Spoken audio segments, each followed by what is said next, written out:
IKIM Inspirasi Inforia Islami. Alhamdulillah waktu ini kita kembali bersiaran untuk segmen pertama menerusi aspirasi edisi Khamis untuk bersama dengan sahabat pendengar, dan Alhamdulillah untuk kali ini kita akan bersama menerusi Tahsinul Ibadah dalam sesi soal jawab bersama dengan Ustaz Ahmad Lufi Muharram, dan dah pun berada di konti IKIM saat ini. Assalamualaikum Ustaz. Waalaikumsalam warahmatullahi. Alhamdulillah, kalau minggu lepas Ustaz dengan berlatar belakangkan padang ke sawah Ustaz? Saya rasa macam sawah. Sawah. Sawah kan? Ya Allah, seronoknya. Tapi Masya Allah, Alhamdulillah hari ini kita bawakan Ustaz ke dalam konti untuk bersama dengan rakan pendengar menerusi sesi soal jawab kita pada hari ini. Terima kasih Ustaz kerana sudi hadir ke konti sekali lagi.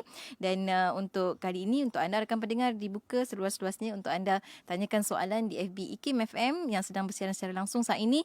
Bagi yang menonton, boleh tekan butang share supaya lebih ramai lagi dapat peluang juga yang sama untuk sama-sama mendengarkan majlis ilmu kita pada pagi ini. Dan juga anda boleh hantarkan di WhatsApp IKIM soalan anda di 0112900404. Cumanya di awalan ini Ustaz, sedikit mukadimah daripada Ustaz sendiri. Silakan Ustaz.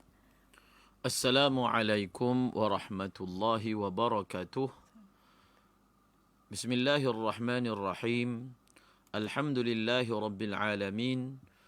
Wa sallallahu ala sayyidina Muhammadin wa ala alihi wa sahbihi ajma'in, amma ba'd.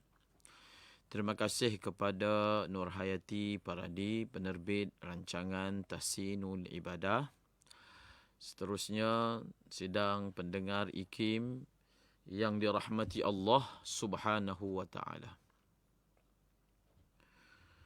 Apakah yang dimaksudkan bahawasanya seseorang itu mempunyai sifat ilmu?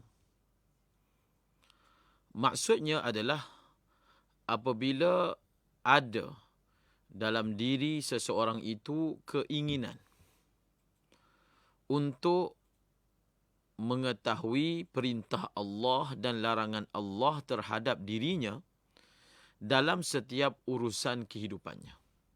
Sifat ingin tahu. Supaya pengetahuan itu diaplikasikan dalam betulkan agama. Dan inilah sifat yang ada di dalam diri para sahabat. Kita inginkan dan kita dambakan sifat ini ada dalam diri setiap orang Islam. Iaitu mempunyai suatu sudut cakna tentang agama.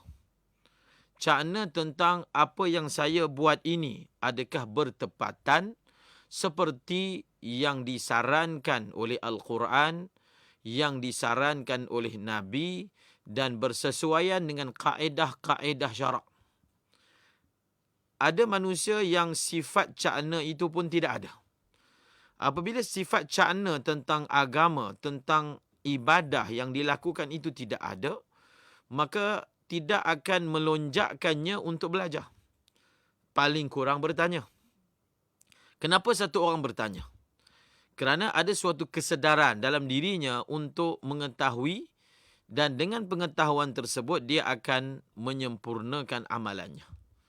Seperti orang yang cakna tentang adakah solat yang saya lakukan ini sah ataupun sesuai dengan sunnah Nabi SAW. Perasaan itu asasnya dan akan melonjakkannya. Contohnya program kita pada hari ini, dia akan merasa terdorong untuk dengar misalnya. Ataupun bila ada majlis-majlis ilmu di masjid ataupun suraunya yang ada kaitan dengan urusan-urusan agamanya, maka dia akan terdorong untuk duduk. Apabila dia mendapati dan menemui buku-buku yang ada kaitan dengan agamanya, maka dia terdorong untuk membeli dan membaca. Sifat ini seharusnya ada dalam diri orang Islam, kepedulian terhadap agama, terhadap ibadah yang dilakukan sebagai satu bentuk persembahan kita terhadap Allah Subhanahu wa taala. Semoga Allah mengurniakan sifat ini dalam diri kita. Nabi SAW puji wanita-wanita Ansar. Nabi SAW memuji wanita Ansar sebagai apa? Mereka walaupun wanita, tidaklah sifat malu yang ada pada wanita menghalang mereka daripada tanya. Walaupun kadang-kadang soalan itu mungkin malu untuk bertanya berkaitan dengan wanita. Tetapi keinginan untuk tahu tentang perintah Allah, tentang suruhan Nabi itu mengatasi sifat malu sehingga sifat malu tidak menghalang mereka untuk memperbaiki agama mereka. Maka sifat inilah yang dipanggil sifat yang terpuji. Soalan-soalan yang datang di atas dorongan sifat ini adalah perbuatan yang terpuji sehingga Allah abadikan di dalam Al-Quran perihal para sahabat yang bertanya Nabi tentang perkara-perkara tertentu. Perbuatan mereka bertanya itu disebut dalam Al-Quran. Menunjukkan perbuatan bertanya itu adalah sesuatu yang terpuji di sisi Allah kerana asas bertanya itu adalah keinginan untuk menyempurnakan agama dalam kehidupan. Masya Allah, Alhamdulillah Ustaz untuk mukadimahnya, betapa pentingnya pertanyaan-pertanyaan untuk cabang-cabang ilmu. Ustaz kan dapatkan ilmu yang lebih jelas lagi insya-Allah. Dan itulah yang kita akan lakukan hari ini untuk sesi soal jawab bersama dengan Ustaz Ahmad Lutfi Muharram. Untuk anda tanyakan soalan, saya ulangi sekali lagi di platformnya di FB IKIM FM. Secara live kami membawakan waktu ini dan juga di WhatsApp IKIM di 0112900404. Kita ada soalan pertama dari sahabat kita ni, Aniza dari Semenyih Ustaz, berkenaan dengan solat musafir. Adakah makruh musafir di hari Jumaat, iaitu sebelum solat Jumaat, dan bagaimana sekiranya ada kecemasan seperti kematian Ustaz? Pada hari Jumaat, setiap lelaki yang sudah baligh, sihat, wajib mengerjakan solat Jumaat. Apabila azan subuh berkumandang pada hari Jumaat, kita masih ada di tempat kita, maka wajib bagi kita pada hari itu untuk melaksanakan sembahyang Jumaat. Dengan apa jua cara sekalipun. Sama ada kita melakukan solat Jumaat di tempat kita, ataupun kita melakukan Jumaat dalam perjalanan, ataupun kita melakukan solat Jumaat di tempat kerja. Bila selepas ataupun ketika azan subuh kita masih berada di tempat kita, kewajipan Jumaat tertanggung di atas tanggungjawab kita. Kalaulah satu orang tu selepas solat subuh dia musafir, dengan sebab dia musafir, dia tidak dapat sembahyang Jumaat. Dengan erti kata dalam perjalanan tiada tempat yang boleh dia singgah untuk lakukan solat Jumaat. Ya, apa yang menyebabkan dia tak dapat sembahyang Jumaat tadi? Sebab dia keluar lepas sebab subuh. dia musafir. Hmm. Musafir yang menjadi sebab dia tak dapat sembahyang Jumaat. Kalau dia tak musafir, dia dapat sembahyang Jumaat. Maka perbuatan musafir itu berdosa. Berdosa. Ustaz. Berdosa. Dia bukan makruh. Dalam mazhab Syafi'i hukumnya haram. Sebab apa hukumnya haram? Perbuatan musafir kamu menyebabkan kamu tak dapat sembahyang Jumaat. Kamu telah buat satu sebab yang menyebabkan kita tak dapat sembahyang Jumaat. Maka sebab itu berdosa. Sebab kepada dosa adalah dosa. Sebab kepada dosa adalah dosa. Contohnya satu orang dia nak pergi satu tempat untuk buat dosa.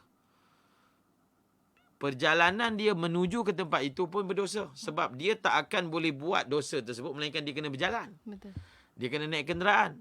Maka naik kenderaan, berjalan, dikira wasilah dan sabab, maka itu pun juga dikira sebagai berdosa. Maka kalau satu orang itu dia musafir selepas subuh pada hari Jumaat, dia berdosa kecuali, ada kecuali. Kecuali ini dia tak berdosa. Pertama, kalau dia walaupun musafir masih tetap boleh sembahyang Jumaat. Misalnya di tengah jalan. Misalnya di destinasi. Contohnya lepas subuh kita bertolak pergi Melaka. Oh, sampai dah. Sempat sampai sebelum sembahyang Jumaat. Maka tak ada masalah. Tak ada masalah untuk dia musafir walaupun selepas sembahyang subuh. Bukankah kita sudah nyatakan tadi sebab yang larang itu musafir menyebabkan dia tak dapat sembahyang Jumaat. Dalam situasi pertama ini, permusafirannya tidaklah menyebabkan dia tidak dapat sembahyang Jumaat. Itu situasi pertama.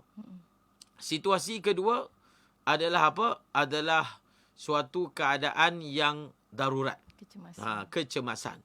Dalam kitab dia bagi contoh apa? Dia bagi contoh satu orang yang mana satu permusafiran itu dibuat secara rombongan. Kalau dia tak pergi bersama rombongan itu, dia kena pergi seorang diri. Dan dia tak mampu untuk apa? Untuk pergi bermusafir seorang diri, melainkan dia perlu bersama dengan rombongan. Tetapi dia tak ada pilihan. Kalau ingin bersama rombongan pada hari tersebut, kalau tidak, dia terpaksa berseorangan diri, maka pada ketika itu dia juga boleh melakukan apa? Boleh melakukan permusafiran. Dan begitulah juga sebarang masyakkah dan kecemasan yang lain. Jadi dalam soalan yang ditanya dalam urusan kematian, maka memanglah istilah kita sebut sebagai kecemasan. Maksudnya kalau kita lambat, kita tidak dapat menghadiri misalnya. Walaupun kita musafir pada hari tersebut, dengan urusan kematian, kita usahakan untuk solat Jumaat juga di dalam perjalanan ataupun di destinasi yang kita ingin tujui. Alhamdulillah. Dan seterusnya kita ada soalan berkaitan dengan ibadah korban, Ustaz. Dari Johor Bahru, Ina tanyakan, kata jika hutang kredit kad dan untuk ibadah korban, mana perlu didahulukan, Ustaz?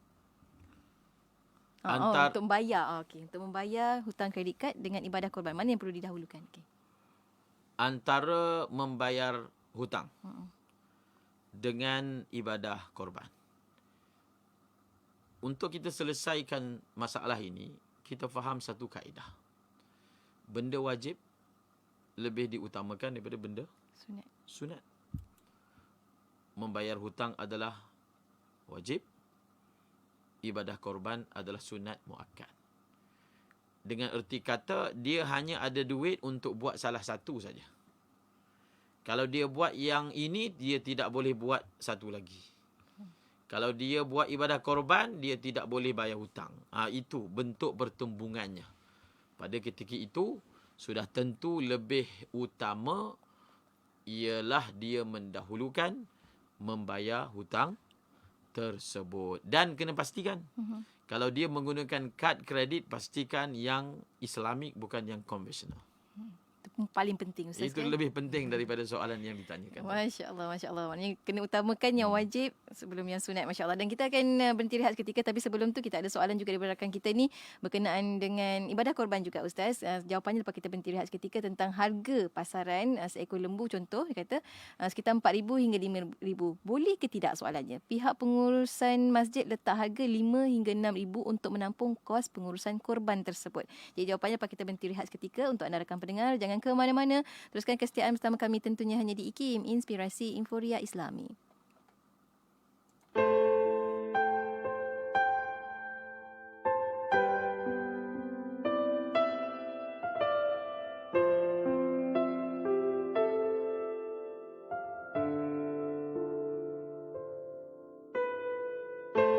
Salawat ala Muhammad.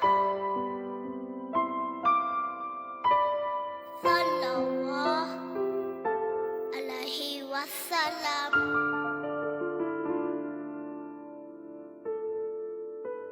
Sallallahu ala Muhammad.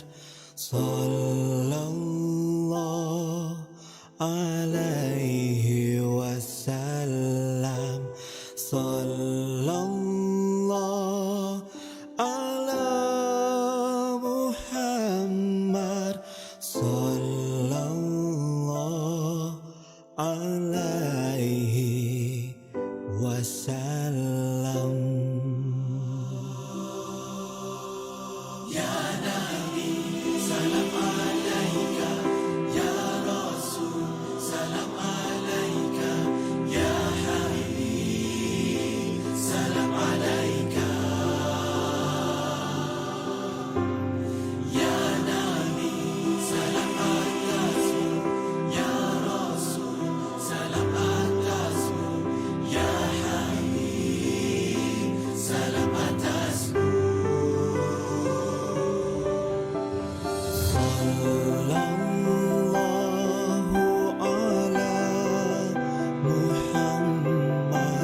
Selawat dan salam buat Rasul junjungan Nabi Muhammad sallallahu alaihi wasallam. Alhamdulillah waktu ini kita kembali bersiaran menerusi perkongsian tahsinul ibadah dalam sesi soal jawab bersama dengan Ustaz Ahmad Lufi Muharram di Konti IKIM. Alhamdulillah, dan tadi sebelum beristirahat kita kongsikan satu soalan daripada sahabat kita dari Ceras, Ustaz. Ceras Kuala Lumpur, Cik Firdaus tanyakan soalan berkenaan dengan bolehkah pihak pengurusan masjid letakkan harga yang berbeza. Maksudnya contoh diberi kat sini, harga pasaran seekor lembu kurban jenis KK sekitar 4,000 hingga 5,000. Tapinya pengurusan masjid letak harga 5 hingga 6,000 untuk menampung kos pengurusan korban tersebut, Ustaz. Dalam pengurusan korban oleh pihak masjid,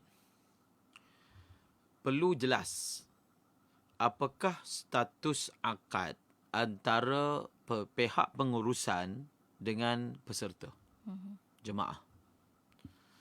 Secara umumnya, akad antara dua belah pihak ini adalah taukil dipanggil, ataupun wakalah. Pihak peserta mewakilkan pihak masjid untuk menguruskan. Menguruskan dengan erti kata pembelian. Bukan pihak masjid jual kepada peserta, bukan. Yang jual itu adalah pemilik lembu, pemilik binatang. Jadi perkara yang paling asas bukanlah akad antara peserta dengan pihak pengurusan menjual. Kalau nak dijual pun pihak pengurusan tak ada binatang yang ingin dijual. Oleh kerana akad tersebut adalah wakalah, dia boleh berlaku dengan dua cara. Pertama, secara ada upah. Yang kedua, secara tanpa upah. Biasanya yang berlaku di tempat kita tanpa upah. Sebagai volunteer, pihak AJK menguruskan. Cuma dalam persoalan kos, misalnya tambang, minyak dan seumpamanya, adakah pihak masjid boleh mengambil, boleh mengecas? Kalau mengecas itu maknanya dia mengambil upah. Jawapannya boleh. Bergantung kepada persetujuan. Tinggal lagi perkara itu perlu dinyatakan. Kalau betul-betul pihak masjid ingin mengambil kos pengurusan, maka kos pengurusan itu mesti bersifat real cost. Maksud real cost? Real cost. Memang kos itulah yang berlaku. Faham. Real cost. Memang dia hanya mengambil kos. Maka oleh kerana itu, kena bezakan. Harga binatang banyak ni. Dan kos yang diambil, yang diperlukan begini. Diasingkan terus. Dia tak boleh kita nyatakan kepada peserta harganya 5,000. Tapi sebenarnya 4,500 je. Jadi peserta menganggapnya 5,000. Itulah harga bagi binatang tersebut. Sedangkan kita bukan jual binatang tu kepada peserta. Kita hanya wakil sahaja. Maka kalau memang sebenarnya dan memang kos itu memang diperlukan kadang-kadang pergi tempat yang jauh, kita nyatakan dengan jelas. Ada kos anggaran yang biasanya berlaku. Maka letakkan satu harga yang memang harga binatang tersebut. Dan letak satu lagi harga kos. Contohnya, RM700 satu bahagian. Dan untuk kos pihak peserta hendaklah membayar RM50. Oh, maknanya dipecahkan jugalah. Dipecahkan. Baik. Bukan ditutup harga sebenar. Tak boleh. Perlu dibezakan apakah harga sebenar binatang tersebut dan berapakah kos yang diperlukan. Nyatakan terus. Perkara ini dibenarkan segi syarak. Tak perlu kita nak selindungkan. Perkara itu memang dibenarkan dari segi syarak. Barulah keadaan itu murni. Tidak ada prasangka bahawasanya kami tidak tahu bahawasanya pihak mengambil itu dan ini daripada wang yang kami sebenarnya hanya sediakan untuk binatang korban. Maka dia lebih telus dan dia lebih murni. InsyaAllah. InsyaAllah. Kita lanjutkan lagi. Ada soalan daripada Puan Sarimah ni, Ustaz. Kata berkenaan dengan mewakilkan korban. Kata, bolehkah kita wakilkan korban pada seorang, kemudian kita nak dapatkan video ataupun gambar. Maknanya sudah memadai ke begitu saja, Ustaz? Kita dapatkan situasi haiwan itu disembelih itu, Ustaz. Yang paling afdal, kita sendiri yang sembelih. Tetapi secara umumnya bukan semua orang mampu melakukan demikian. Kalau kita sendiri tak mampu sembelih, step yang kedua. Semasa sembelihan berlaku kita tengok. Kita hadir. Di tempat. Bukan tengok saja, kita hadir di tempat tersebut. Ia tak berlaku kalau kita korban di luar negara. Ataupun korban dalam negara tapi kita memang tak hadir. Ada orang dia bagi duit je, kemudian dia serahkan. Hukumnya harus. Yang kita bicara pertama tadi afdal. Soalan yang ditanyakan ini berkaitan dengan tahap yang ketiga, maknanya dia tidak sembelih sendiri dan dia juga tidak hadir, bahkan ia berlaku di luar negara. Satu perkara yang perlu diambil perhatian oleh pihak pengurusan, saya sebut ni, tujukan kepada pihak pengurusan sebelum pihak peserta. Pihak yang mengendalikan urusan korban perlu berhati-hati dalam akad yang mereka buat dengan peserta. Ada sebahagian. Bentuk akad yang berlaku itu sebenarnya tidak jelas dan sama-sama yang dia menyebabkan kelak nanti pemilikan binatang korban itu tidak sah dan korban itu sendiri tidak jadi. Perlu ada akad yang tepat, akad yang sempurna. Misalnya, pihak peserta itu ada mewakilkan supaya pihak yang menguruskan korban itu berniat bagi pihak mereka. Dia punya tata caranya. Pastikan. So, kalau kita ingin mewakilkan orang lain, pastikan berdasarkan pengalaman sendiri ataupun berdasarkan berita-berita bahawasanya yang menguruskan itu amanah. Pastikan. Yang menguruskan itu amanah dan berilmu. Amanah berilmu maksudnya dia tahu apa sepatutnya dia buat ketika menguruskan korban. Okey, sekarang ni kita andaikan kita ni berurusan dengan sebuah syarikat yang memang telus, yang memang amanah, yang memang patuh syariah lah istilahnya. Adakah perlu untuk kita lihat? Jawapan kalau sekadar soalannya perlu, memang tidak perlu. Tetapi kalau dapat dibekalkan dengan video ataupun gambar, maka itu baguslah. Itu bagus. Tetapi daripada segi kewajiban, kesahihan, ia tidaklah diperlukan. Baik, Alhamdulillah. Terima kasih Ustaz untuk pencerahan. Dan seterusnya kita ada soalan dari Ampang.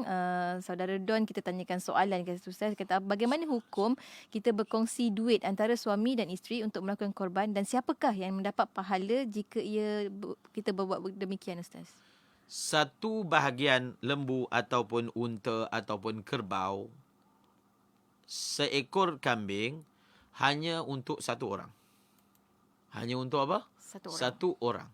Seekor kambing satu orang, satu bahagian lembu, unta, kambing, kerbau satu orang. Dengan arti kata apa? Tak boleh kongsi. Contohnya RM700 kita kongsi 50-50. Tidak boleh. Kerana dia akan jadi satu bahagian ada dua nama. Dia tak jadi. Tak sah. Kalau kita buat juga, dia jadi daging biasa saja. Kalau kita sedekah, maka dia jadi sedekah biasa. Tidak jadi sebagai korban.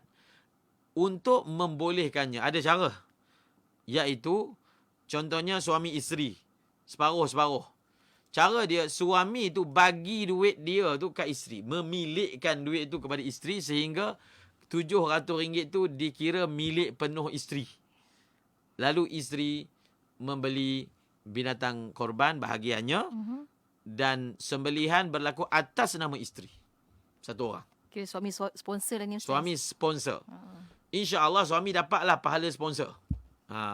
Tetapi pemilik bahagian korban tu salah seorang. Ataupun isteri yang sponsor suami. Mungkin juga.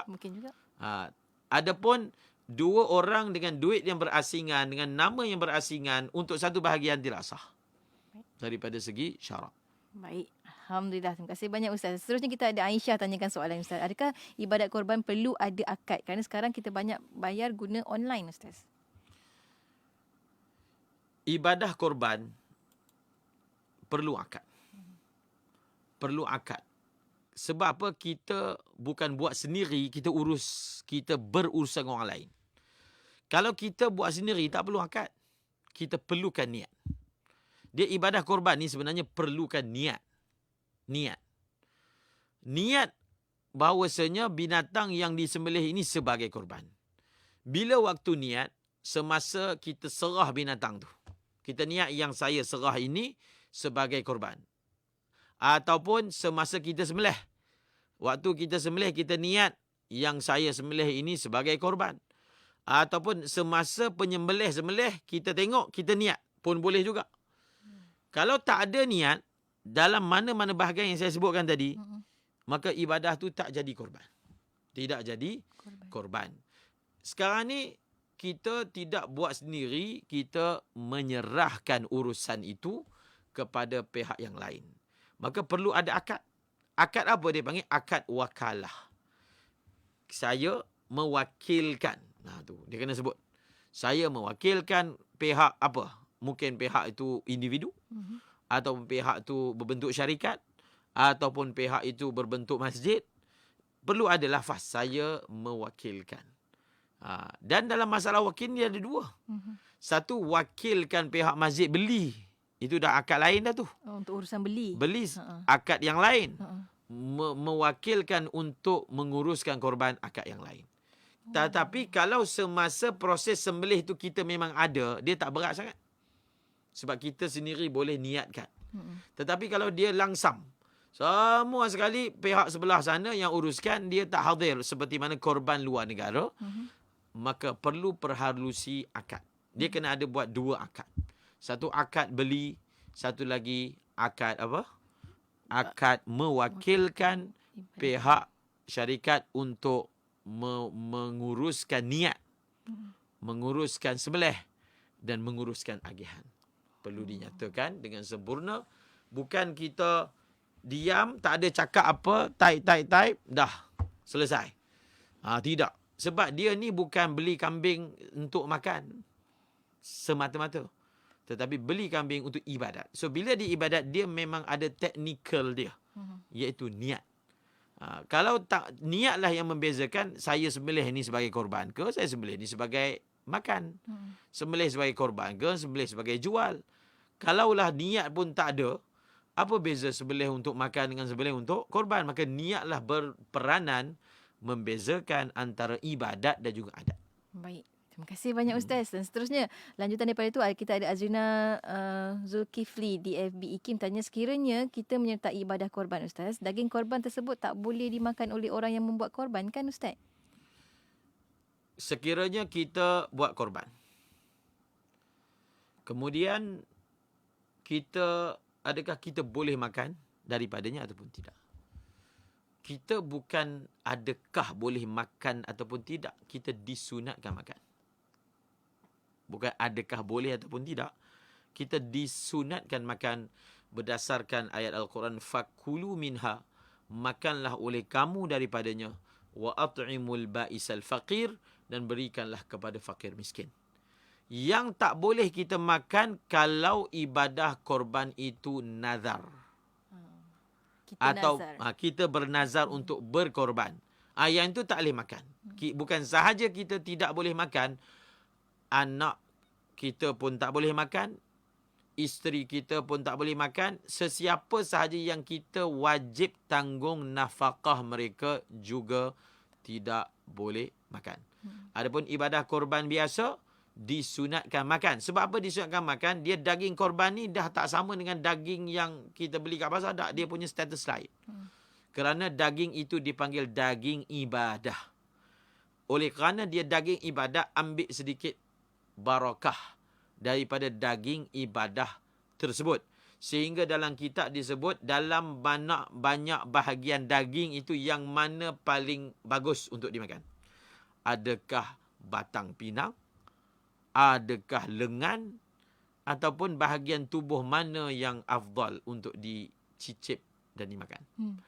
Dinyatakan bahawasanya bahagian daripada binatang tersebut yang afdalnya adalah kabid. Kabid ni maksudnya hati. Oh, hati binatang. Kabid maksudnya hati bagi binatang korban tersebut. Dinyatakan bahawasanya itulah bahagian yang paling afdal. Paling bagus, pihak peserta ambil sedikit, yang lain bagi kat orang. Itu paling afdal.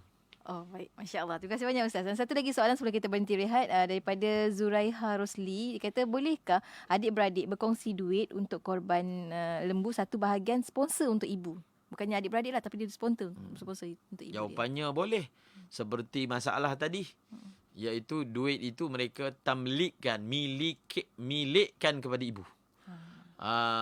Milikkan kepada ibu. Cara dia milikkan duit tu pada ibu, kemudian atas nama duit itu adalah duit ibu, maka dibeli binatang korban.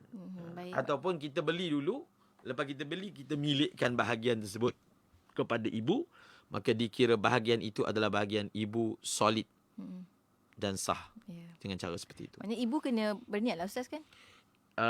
Ya, ibu perlu berniat. berniat. Baik, Alhamdulillah. Dan kita akan menjerehat seketika. Selepas ini, ada yang bertanya tentang sekarang ni waktu PKP Ustaz, nak melaksanakan ibadah korban ni, ada tak SOP-SOP tertentu yang boleh Ustaz bantulah rakan-rakan kita supaya sebagai persediaan Ustaz untuk menghadapi ataupun bersama-sama melaksanakan ibadah korban. Tapi jawapan tu lepas kita berhenti rehat seketika. Untuk anda jangan ke mana-mana, teruskan kesetiaan bersama kami. Tentunya hanya di IKIM Inspirasi Inforia Islami. 1 jam setiap hari membangun motivasi diri.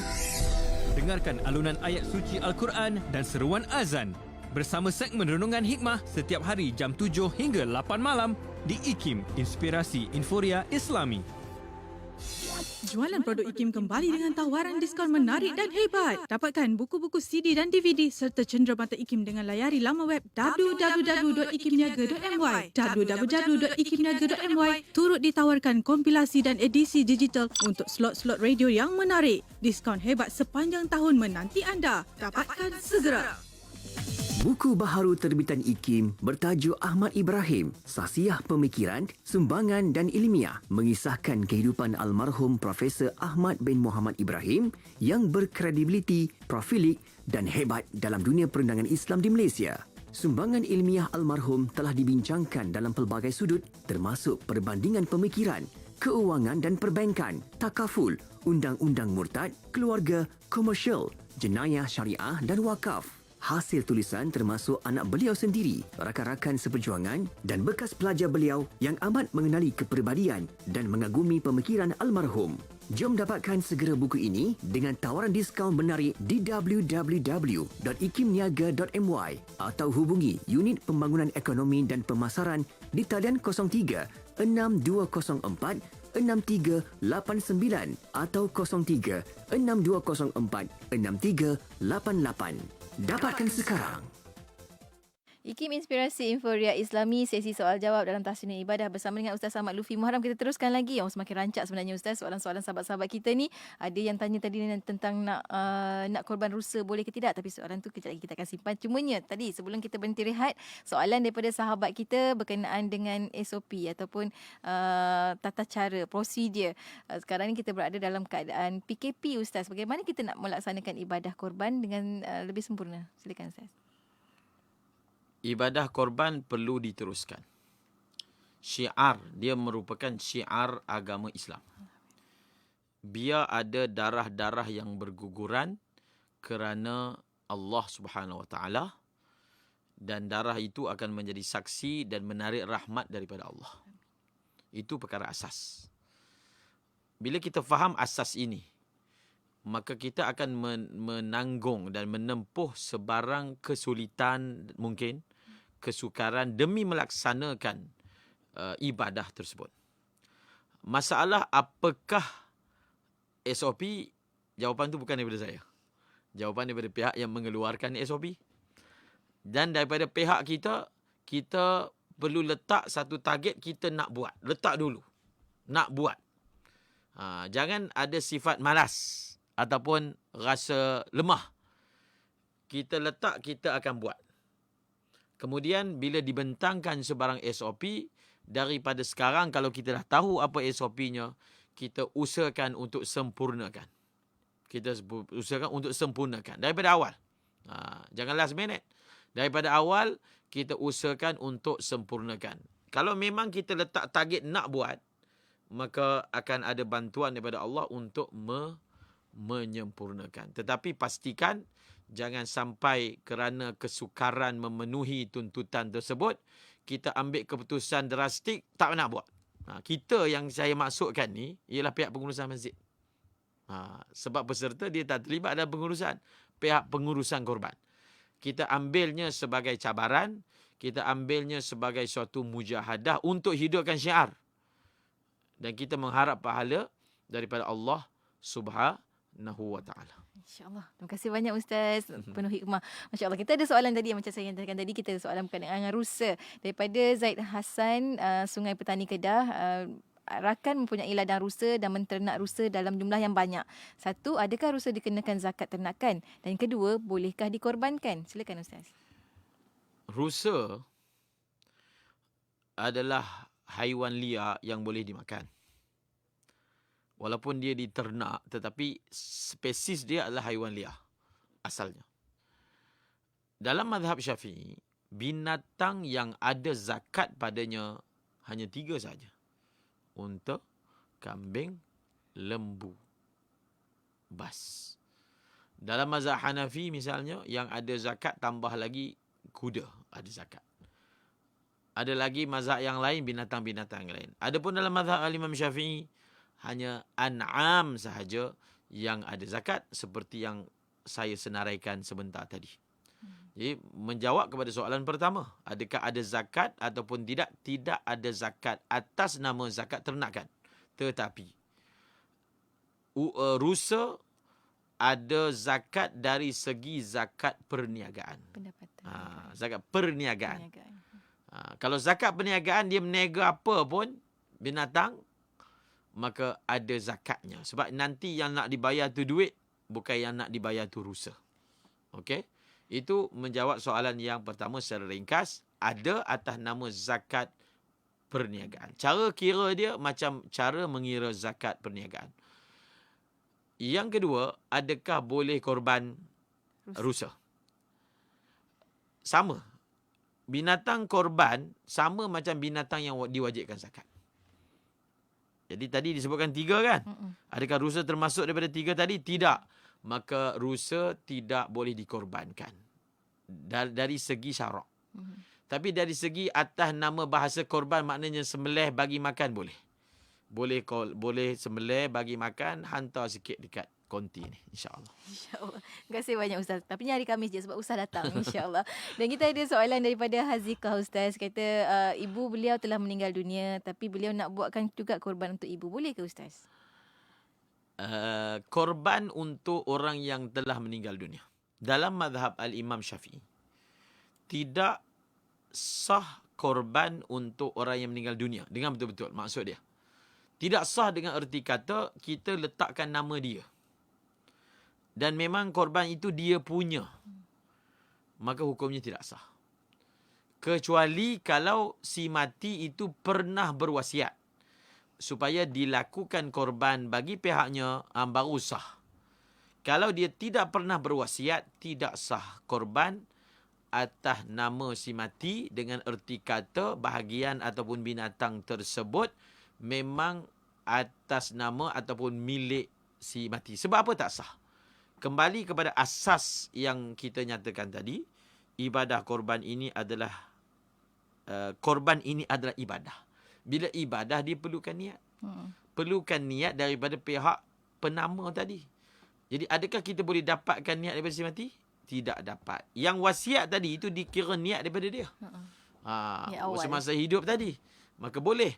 Adapun selepas mati tak boleh. Tetapi kalau nak buat juga kepada si mati kita, ibu ke, ayah ke, dia ada satu lagi dipanggil apa?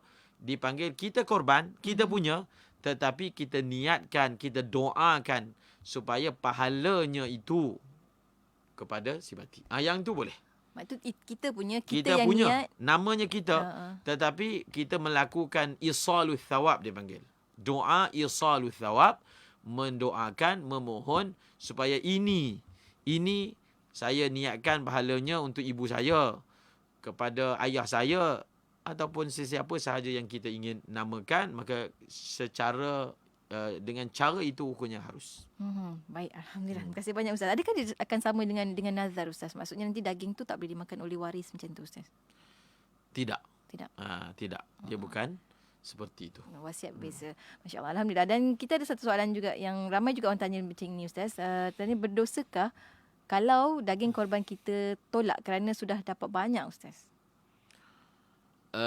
Kita menolak daging korban. Sebabnya, tengok sebab tu. Sebabnya kerana kita sudah memperolehi secara lebih, tidak berdosa. Tidak berdosa. Bahkan baguslah. Bagilah pada orang lain pula. Yang kita dah dapat lebih, kita beri pula pada orang lain. Kalau memang itu dia punya niat tolak tu, memang jelas tidak ada apa-apa kesalahan dan dosa. Tetapi kalau dia tolak itu, tapi benda ni tak berlaku lah. Dia tolak itu kerana rasa tak suka kepada daging korban. Yang tu bermasalah. Tak suka ni, apa korban-korban ni misalnya. Yang tu memang bermasalah lah pegangan orang tersebut. Termasuk kalau macam memang tak suka daging, walaupun dia tak ada masalah dengan daging. Dia tak suka daging, tak ada masalah. Maksudnya dia tolak itu atas dasar tabiat. Tabiat. Ada orang dia tak makan kurma. Walaupun Nabi makan kurma, tapi dia tak makan. Dia tak makan atas dasar tabiat dia tak boleh nak makan. Bukan dia nampak tu atas nama benci tak. Tapi ada orang yang dia ada masalah pada dia punya pemikiran dia. Maka dia melihat korma itu atas pandangan keji. Atas pandangan kolot. Itu memang bermasalah pada akidah dia. Kalau hanya semata-mata tabiat, dia tak boleh masuk benda tu. Dia tak makan daging walaupun Nabi makan daging. Dia tak makan ayam walaupun Nabi pernah makan ayam. Atas dasar tabiat, maka tidak ada masalah. InsyaAllah. Kita ada soalan daripada Lahad Datu dari Jifrin. Ustaz kata, sekiranya seorang itu berniat nazar korban seekor lembu, tapi terlepas waktu korban, boleh ke Ustaz? Satu orang, dia berniat nazar seekor lembu. Lembu tu sudah dinazarkan untuk korban. Lembu yang tertentu. Kemudian lembu tu terlepas. Tak habis lagi cerita tu. Lembu tu terlepas kemudian dapat ditangkap ke tak? Zahirnya lah. Walaupun tidak dihabiskan soalan itu, zahir daripada soalan ini, terlepas dan lenyap. Hilang. Tak dapat apa? Bolehkah dia dikorbankan lepas tak dapat ditemui. Maknanya bolehkah dia dikorbankan selepas waktu, bukannya raya korban? Maksudnya dapat tangkap itu lepas waktu korban dah habis. Dia dapat tangkap selepas waktu korban dah habis. Dia binatang korban yang kita nazar korban. Kalau contohnya, kita nazar binatang tertentu untuk korban. Tetapi bukan atas kecuaian kita, binatang tu mati. Binatang tu apa? Mati. Binatang itu mati. Maka dia tak perlu nak ganti binatang baru. Sebab dia nazar binatang tu. Binatang tertentu. Dan binatang tertentu itu sudah tidak ada. Maka dia tidak dipertanggungjawabkan untuk ganti binatang yang lain. Kalau ia bukan berpunca daripada kecuaian ataupun sebab daripada diri dia yang menyebabkan binasanya binatang tersebut. Kalau satu orang tu nazar untuk korban binatang dan dia tak korban sehingga habis waktu, dia tidak korban, maka masih lagi di dalam tanggungjawabnya untuk korban binatang apa? Binatang tersebut. Maknanya tahun depannya lah Ustaz. Dia kena korban binatang tersebut pada waktunya. Masya Allah. Maknanya nazar tu kalau macam tadi, macam Ustaz kata tadi, kalau macam contohnya binatang tu mati, kan Ustaz? Adakah dah lepas nazar dia sebenarnya Ustaz? Nazar dia dah selesai. Selesai Ustaz. Sebab benda yang nak dinazarkan itu sudah tidak ada. Bendanya dah tak ada. Jadi tidak perlu dia ganti dengan benda yang lain. Masya Allah. Alhamdulillah. Sampai ke hujung dah kita Ustaz. Banyak sebenarnya soalan-soalan saya ada di konti kita ni. Terima kasih kepada rakan-rakan yang bertanyakan soalan. Dan sampai ke hujung mungkin ada sedikit kata-kata akhir daripada Ustaz sendiri. Silakan. Satu petikan kata hikmah daripada Syekh Ibnu Athaillah Sikandari di dalam rantaian kata-kata hikmahnya yang dikenali sebagai Al-Hikam. Lebih kurang lafaznya ataupun ungkapannya, ma min nafasin tubdihi illa walahu qadarun fika yumdihi. Apakah terjemahannya? Tidaklah satu hembusan nafas yang kamu lakukan, setiap hembusan nafas itu padanya terdapat takdir Allah yang dia sedang memperjalankan takdir itu pada dirimu. Maksudnya apa? Setiap detik, setiap waktu, setiap hembusan nafas, setiap denyut nadi, setiap degupan jantung, sebenarnya dia adalah suatu proses takdir Allah sedang berjalan dalam diri kita. Macam tadi, daripada awal kita datang, setiap minit, setiap saat, setiap detik itu adalah suatu proses penjelmaan takdir. Sekarang ini pun takdir Allah sedang berjalan. Akan datang pun takdir Allah sedang berjalan. Ataupun dengan bahasa yang ringkas, semua perkara yang telah berlaku, sebenarnya itulah takdir Allah atas diri kita. Yang telah berlaku. Yang akan datang kita tak tahu. Tapi kalau perkara itu telah berlaku confirm, itulah takdir Allah yang telah ditetapkan untuk diri kita. Dia tak mungkin berlaku, benda tu dah berlaku tapi takdir Allah bukan begitu. Tidak mungkin. Mana boleh satu benda berlaku tetapi itu bukan takdir Allah ke atas diri kita. Sebenarnya beriman dengan qada dan qadar yang merupakan salah satu daripada rukun iman akan menguatkan jati diri, rasa tawakal, rasa syukur dalam diri seseorang, menyedari bahawasanya semua datang daripada Allah yang telah lalu. Yang akan datang kita tak tahu. Yang akan datang kita usahakan untuk mencapai target kita, untuk mencapaikan maksud kita. Kalau tak dapat, kita ada backup dia. Kita ada sandaran dia. Tak dapat maknanya memang tidak ada rezeki. Sebenarnya perkataan orang Melayu ni yang menjadi bahasa harian dia, tak ada rezeki, tak ada rezeki. Itu perkataan yang bersendikan syariat. Walaupun nampak macam orang kampung je sebut kan. Tapi perkataan itu yang bersendikan syariat. Memang kalau kita tak dapat satu perkara, buat setakat ini memang tak ada rezeki. Akan datang, kita belum tahu lagi. Wallahu a'lamu bissawab. Masya Allah, setiap saat ada takdir Allah SWT di dalamnya. Masya Allah. Terima kasih banyak Ustaz untuk ingatan, pesanan Ustaz untuk sahabat-sahabat pendengar dan juga ilmu hari ini. Rasanya sepanjang sesi soal jawab kita memang secara 90% adalah berkenaan dengan ibadah korban. Alhamdulillah, terima kasih banyak Ustaz. Sampai kita bertemu lagi minggu hadapan untuk sambungan dalam bab baru menerusi tahsin ibadah. Terima kasih banyak Ustaz. Assalamualaikum. Waalaikumsalam.